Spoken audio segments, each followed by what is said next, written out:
Hello there, I'm Curt Whitesell, and this is What's Up Westfield, the greatest podcast in Hamilton County, Indiana. Today, our guest is Manzil Kohli, a realtor and investor and an overall wealth builder. Manzil's going to share with us his secrets to success and what he's looking forward to in the future. Hope you enjoy. Hi, Manzil. How are you today? Very good, Kurt. Good to see you again. Thank you for being on my podcast.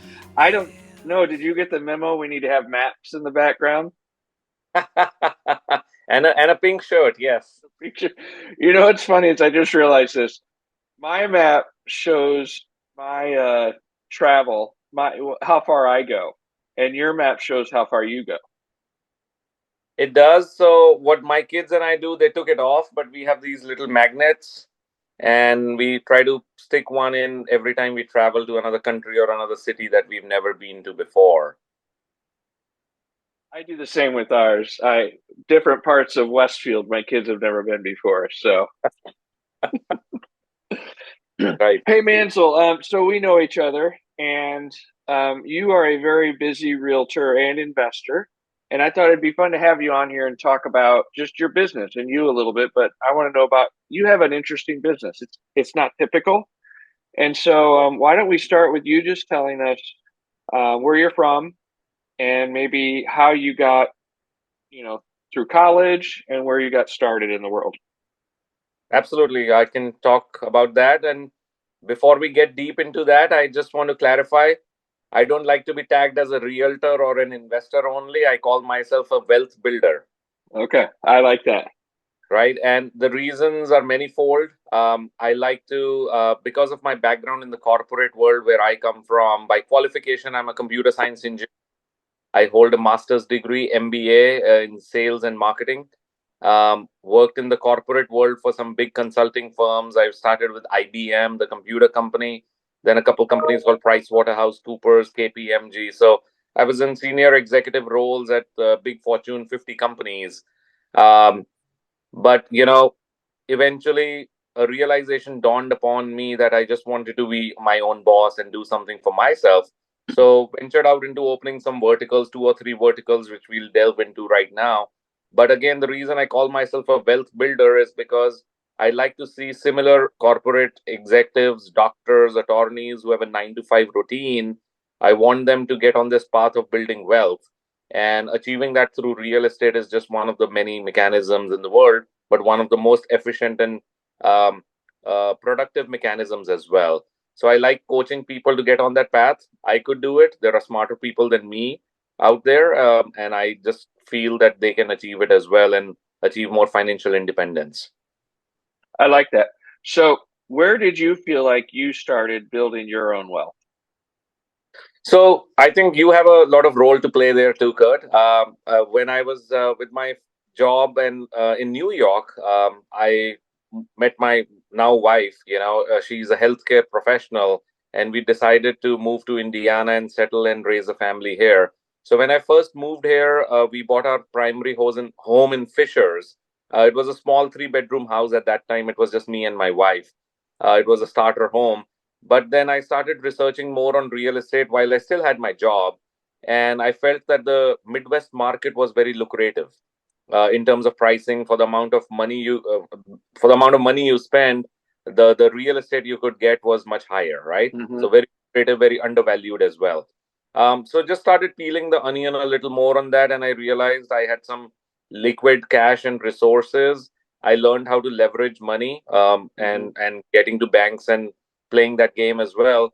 And I think I met one of your agents right as Mm-hmm.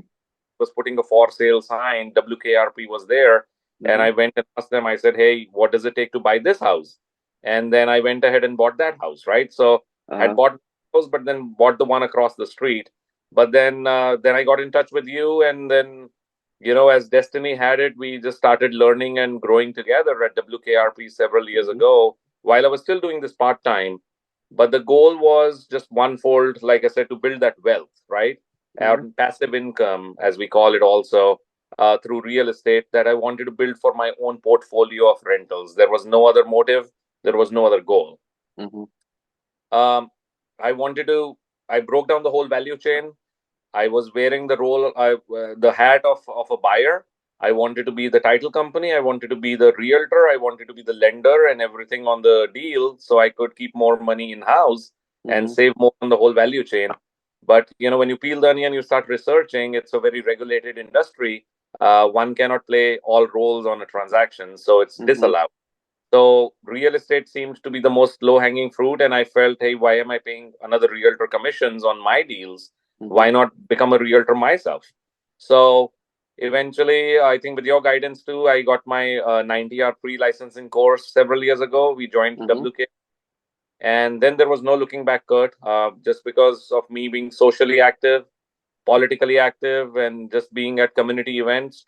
I think the word spread out and public started showing up saying, hey, can you help me with a commercial deal Mm-hmm. here or a residential deal there? And, once that grew up to a level where I had enough passive income through investments, rental properties, and also enough book of business on the brokerage side, I decided to make the switch and switch from the corporate life into a full time Mm-hmm. entrepreneur. So how long have you been full time? How long since you For quit real that estate, job? Yeah. almost 2016. Okay. It's good. And then, so back up to your first investment property. What was your biggest barrier to entry for you? Because you had a little bit of cash, so it wasn't the money necessarily. What was it? Just your own confidence, or what was it that made it so you were willing to pull the trigger? So I think I'll talk about two. There were two I did together. One was more on the buy and hold side. This was in Fishers in my own neighborhood. I think the pros were I felt more in control in terms because I could manage it. It was right across the street. Oh, Um, okay.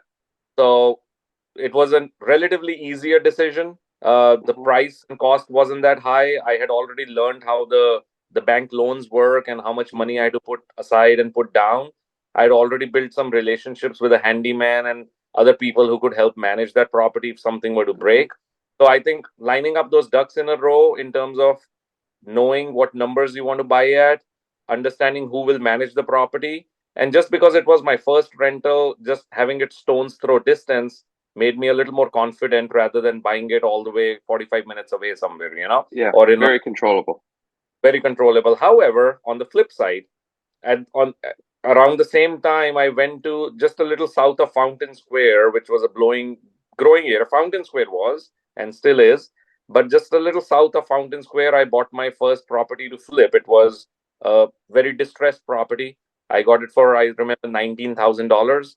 Um, and I felt my same handyman who was potentially going to manage the property on the first rental in Fishers was a good fit to go and rehab this property. So that was lesson number one. Um, Sometimes we run into contractors and handymen who are more accustomed to basic small repairs and punch out lists. He Hmm. wasn't capable of handling a big rehab project, so he walked away. Yeah. Then I started scrambling because now I had already purchased the property and I didn't know what to do with it and who to go to. So I just started researching on the streets or on the internet, and I ran into this contractor who was flipping some rehabbing another project across the street in that south of Fountain Square area, and Hmm. he swung me into doing that project for me. I gave him an advance for $20,000 without asking questions, and showed back up again. He went Uh-huh. funding to Florida. So lesson two Yeah. on my after losing $20,000 on the rehab, which never started, Uh-huh. um, that you pick your resources well, you line up who you want to work with, and you also show up on your flips regularly to make Hmm. sure you just don't give out money to strangers. Yeah, for So there sure. were lessons learned on those first ones. I still made money on that flip eventually, but it was a lot of sleepless nights. Hmm. It was a lot of tears as well. It was my hard-earned money from my salary. Hmm. But then for a while, I thought I'll switch from flipping to rental investments only. So that's what I started doing for a while. So, well, it's actually a great story because it tells what I say all the time to people is only invest where it makes sense, like where it's convenient, where and things like that. And what a polar difference between the Fishers one and the was it Little Flower? Where was it called Little Flower? Ours on the east side. This one Oh, is a that's little southwest of Fountain Square. The area Okay. doesn't. This is not Bay centric of Fountain Square. It's just a small pocket. And so it looked on paper like a great deal, but it was it was very difficult for you to manage. And Correct. what a great lesson for you. Now today you could probably manage it, but starting out, that's a big risk trying to go outside of your comfort zone, isn't it? Absolutely, absolutely, and I think another lesson learned there was at one time thought crossing my mind, saying, "Hey, why don't I learn up some of these trades and start rolling up my sleeves and do it myself?" And a lot of flippers even today who start with their first or their second, that's what you hear them say all the time. They say, "Oh, I'll do it myself. I know I'm Mm-hmm. pretty in that." Although me personally, I'm not very handy, but Uh-huh. that was a thought that came to mind. But then, luckily, fortunately, I didn't go down that path. But if I had, I think I would have spent another 6 months extra rehabbing that property, which would not Yeah. have been. Yeah.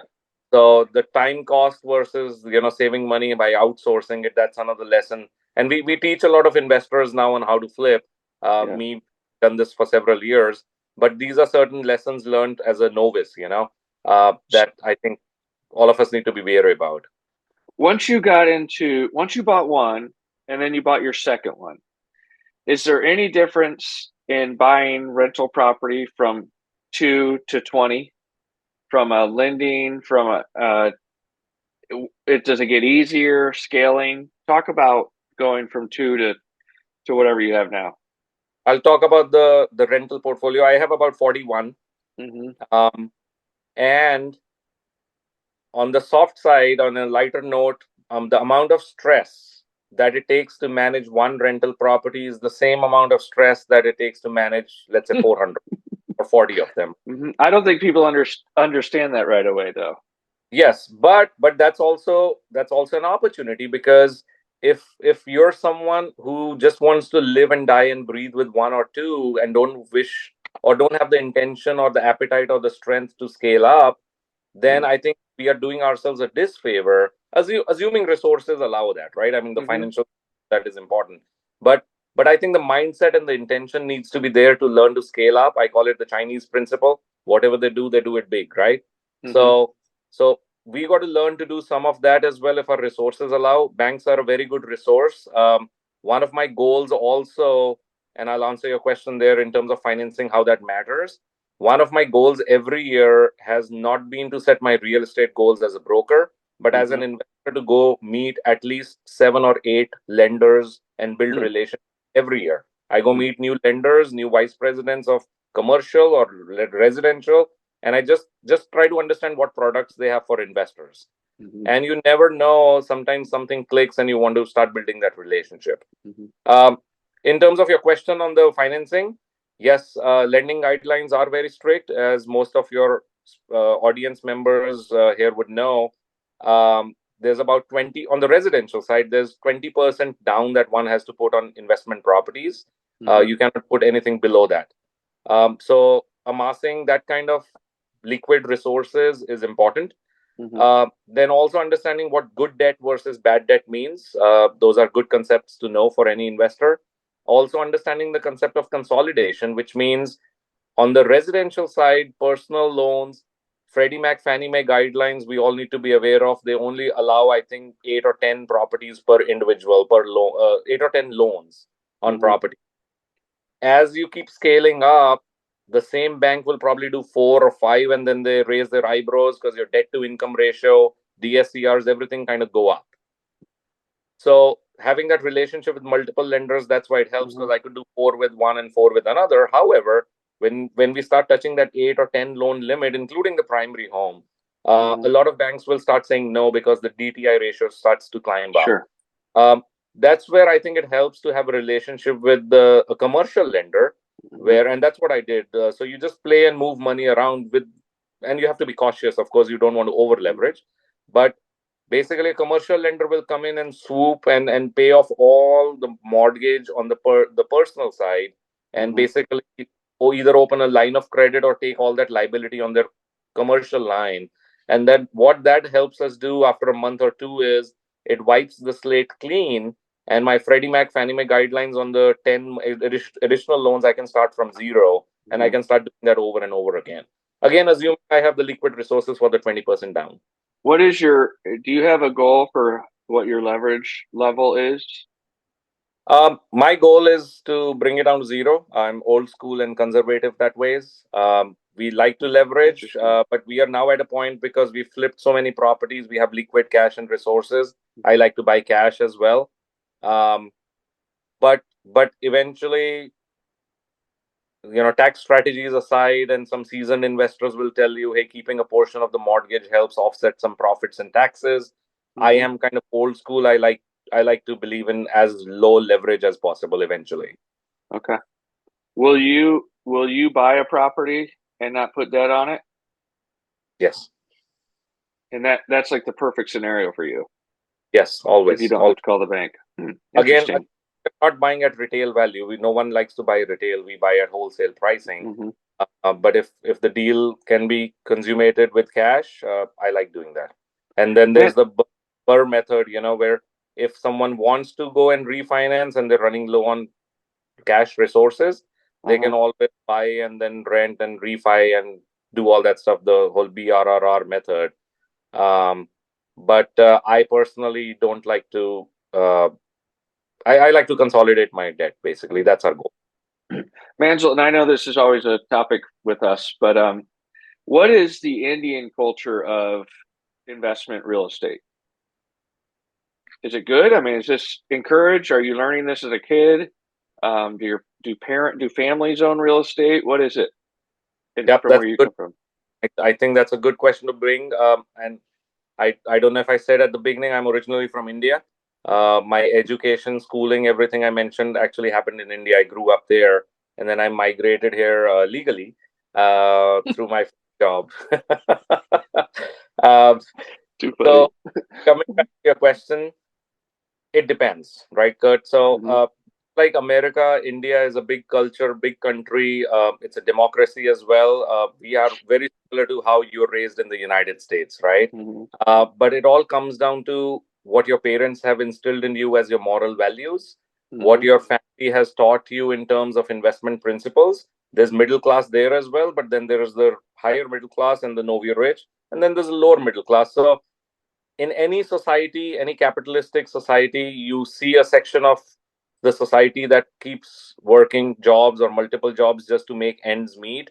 They're Mm-hmm. discussing more bills and more finances and liabilities and saving money rather than investing money, because that's the rat race and the nature of life that they've been plugged into, fortunately or unfortunately, right? Mm-hmm. But Yeah. then in any society, including India, there is a set of families that will inculcate the sense of financial management, financial well being, and investments into their kids. And I was blessed to be part of that family. Yeah. Uh, Good. and, we all went to good schools. It's not part of the school curriculum, but again, I think learning from your friends, learning from your rich dads and the poor dads both, Mm-hmm. I think that helped instill that confidence and passion towards investing. Now, So not as a kid, we get hammered here, and I know we're older, but we get hammered here by the rich dad poor dad stuff, the Grant Cardone stuff. Is it similar when you were growing up? very similar, yes. Mm-hmm. And I think with the advent of technology and social media and all these tools, it has just exponentially grown in every Mm-hmm. part of. And Indian people are educated; they're technology literate and very well versed. So I think the adoption for the Grant Cardones and rich dad poor dads or the equivalent moguls in that country is very strong. Mm-hmm. But again, when I talked about the investment principle, the inculcation of those values from family, it's not just related to real estate. It's also about diversifying, right? Mm-hmm. People have a 401k equivalent. It's called the Employee Provident Fund in India. People have stocks and the brokerages. People invest in gold and precious metals. And I'm not talking wearing necklaces and stuff. I'm talking Mm-hmm. actual bullion and investments, right? Uh-huh. So there is a heavy impetus in every family, basically passing on to the next generation as an unspoken message that you got to save, save, save, and you got to invest, invest, invest. Interesting. Manzil, who are your customers when you talk about teaching people to become investors or teaching people, and then how are you getting these customers? Good question. So, couple of areas. One starts with my own sphere of influence as a realtor. where I run into like-minded people Mm-hmm. um, who've probably bought a primary home with us or probably opened a business already with Mm-hmm. us that we've helped them with. And then they just come back and say, hey, I'm very satisfied with what I've done with you, but we want to scale up and do something more in the real Mm-hmm. estate realm. So then we give them a path of investments and which properties and the cash flow analysis, the whole spreadsheet.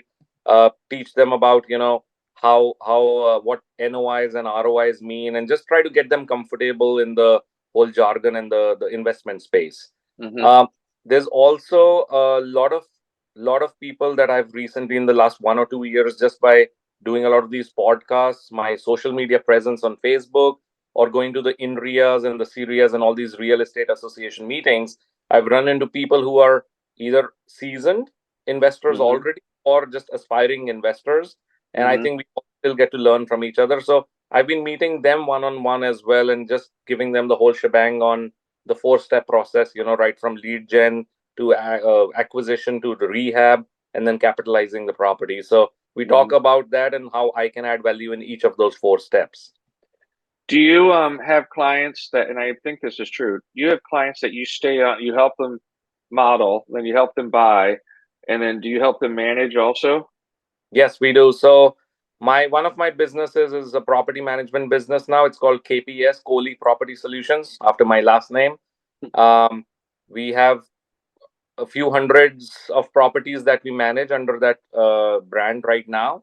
And I think the investors just love it because we end up being a one shop stop. So, Mm-hmm. depending on whatever their strategy, like I talked about the 4 steps. So, the first one is lead gen, second is actually going and acquiring the property. The third is the rehabbing it if it needs work.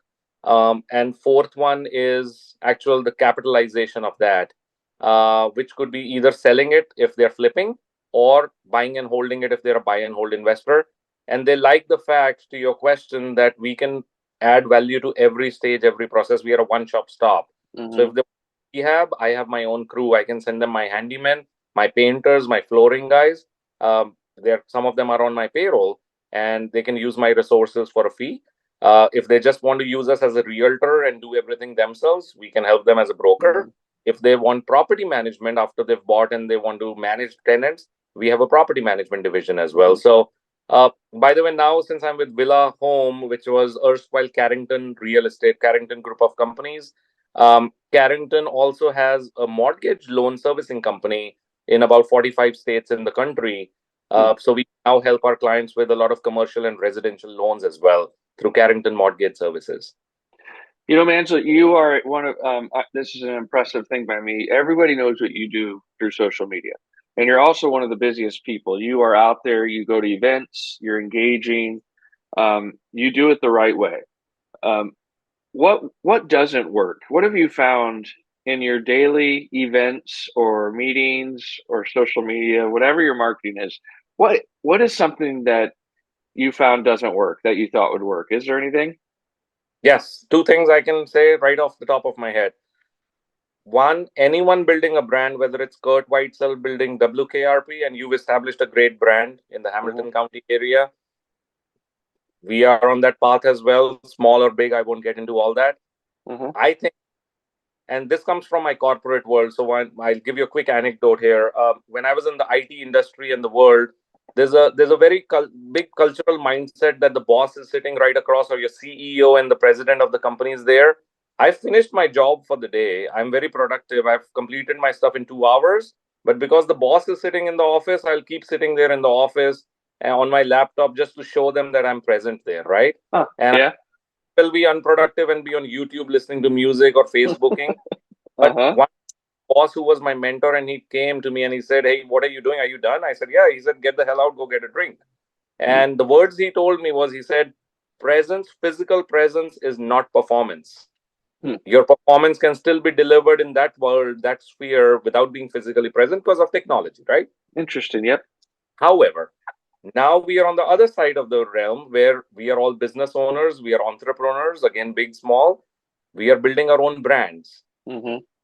And I like the way you said it. You said you're a busy guy. I am a busy guy. We show up on all these events. You show up to planning meetings. You show up on community events, Mm-hmm. churches, wherever you go. I think physical presence is performance when you're building your own brand.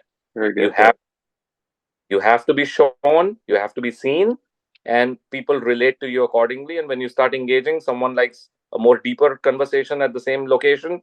Someone may have a little breadth of conversation, a short one, but may have a follow up, right? Mm-hmm. So I think your question was what doesn't work.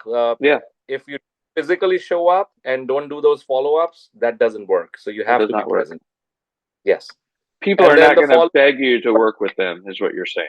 You've got to keep Yeah, working these contexts.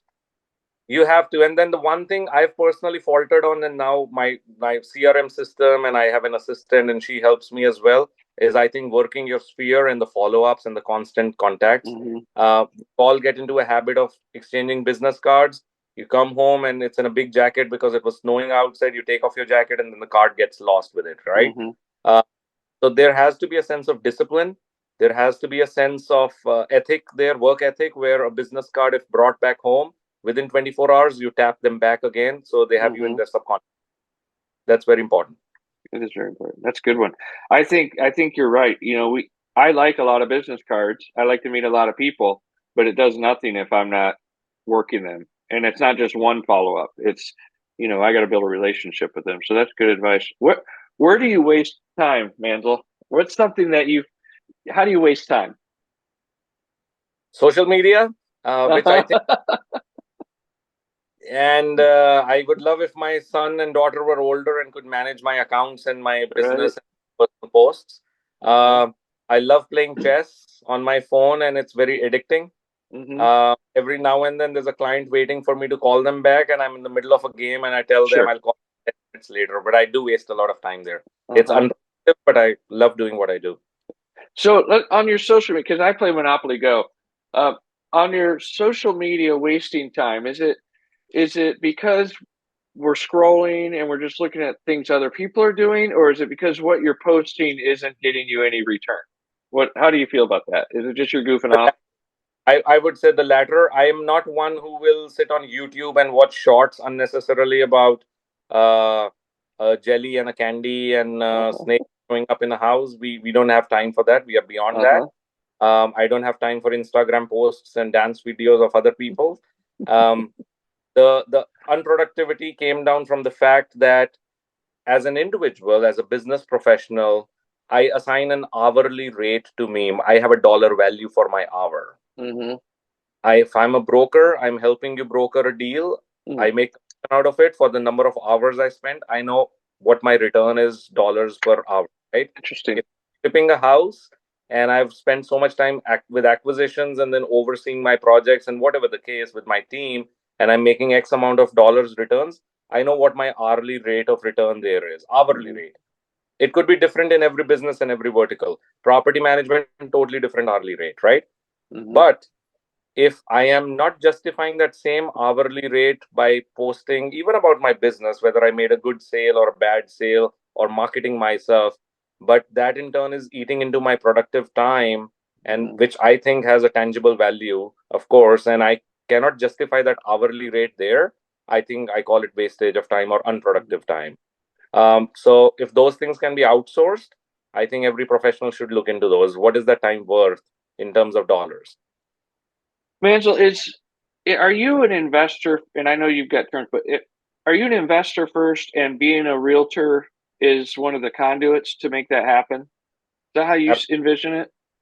Yes, always. I don't go to a new meeting, new strangers, and give them my business card and say I'm a realtor, come buy a house or buy a Mm-hmm.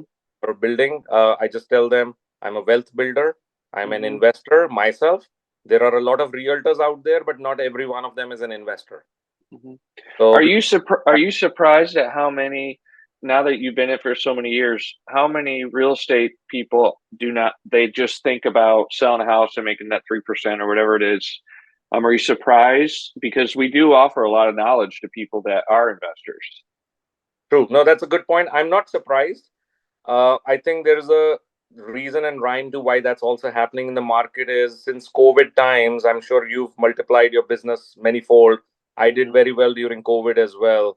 Mm-hmm. Um, People were watching and looking at other successful realtors, and especially the younger ones. Either they finished or didn't finish school and they just jumped in and with limited knowledge or no knowledge, and they said, "Hey, I have a license. I'm ready to make that 3%. I'm ready to ride the wave." But really, Mm-hmm. they only came to ride the wave because everything was going up, Mm-hmm. right? I think so. I'm not surprised. But what I will be curious to see is if a 2007 and 8 kind of a crisis were ever to come, which has Mm-hmm. not I've seen it in my lifetime of being a realtor, right? Yeah. In it when I was a corporate employee, but it didn't impact me that much that time. But Mm-hmm. as a business owner, I would love to see how that shakes up a lot of these newer agents with Sure. limited value addition. Let's not call them less knowledgeable. I think they're Yeah. good, smart people everywhere. But people who don't have a niche, people who don't have value addition, someone like you, right? You Mm-hmm. have a niche, and that's what you always coached me on. You're focused on State Road 32. You are focused on commercial businesses. You're focused on those leases. You're focused Mm-hmm. on businesses and help them get on a path of scaling up with their second Mm-hmm. location, third location. That's a niche in itself, Mm-hmm. right? Yeah. Someone doesn't bring that kind of value, doesn't bring that kind of appetite, then I think they'll just get wiped away when the market shakes up. Mm-hmm. Manzil, if you had to choose, I know you like what you do. If you had to, 10 years from now, you'll be Yeah. like 65. Um, will you be, will you be, do you still want to be selling real estate, or do you want to be a realtor as just a practice and your own business? I personally think for everyone, I know you use a walking stick yourself, Kurt, getting there, Mm-hmm. getting old. Um, all of us will get old. A And walking stick. well, you I just called me, caught that. you said I'll be 65 in 10 years. I thought you're older than me. You're already on a walker, right? No, oh, you're funny. But I think again, this comes from a little bit of the corporate background. Mm-hmm. Any business building those systems and processes in place is very important. Mm-hmm. Any business building that source of passive income is very important, Mm-hmm. and running that on autopilot is important. How one does it, I don't know. Everyone is a master of their own trade. They have to learn Mm-hmm. that. You could be having a factory, you would be building a product and selling that and leave a legacy, or you could be a service professional like a realtor. But one thing we all have to remember is tomorrow, if you get old or you get hit by a truck and you remove yourself from this whole equation, Mm-hmm. will you be still enjoying the same book of business and the same wealth that you enjoy today and the same quality of life for Yeah. your family if you're not around? Yeah. Right? Will income levels diminish, or have you Mm-hmm. done to build that passive wealth? So the short answer is yes. While I still would love to continue doing what I'm doing, our Mm-hmm. bones are gonna start hurting, body's gonna start hurting. We'll all get old. I feel the brokerage side of things will slow down. Our energy levels will go Mm-hmm. down. We will slow down. So all the more reason to buy and invest into more passive sources of income. So the wealth keeps pouring in. Mm-hmm. Well, I appreciate your time, Manzel. One thing I think people, as they should get to know you, is you have, and I like to ask a lot of questions. You almost have a young boy's curiosity. And I remember when we first met, you wanted to know how everything works, and you still do. You want to know who does this. You like earlier said, who does the title work, who does the inspection, and it's really fun to watch that because you do act just like an entrepreneur, not just like a realtor or investor, and I think that's important to what you do. So I would say anybody that can maybe latch onto that and learn from you would be very cool. So, Thank you. but Stay hungry, stay foolish, right? right? Oh, I got the foolish part down. But well, thank you very much. And I'll put a link to your stuff in our little on our posts and things. So I appreciate you hanging out with me for a minute. Thank you, good. Thanks for doing this. Really an honor. Thank you. I just came here to drink. It's 5 o'clock. Pour me the good stuff right from the top. Yeah, let out the laughs. Breathe in the smoke. Get high on the night and the midnight blow.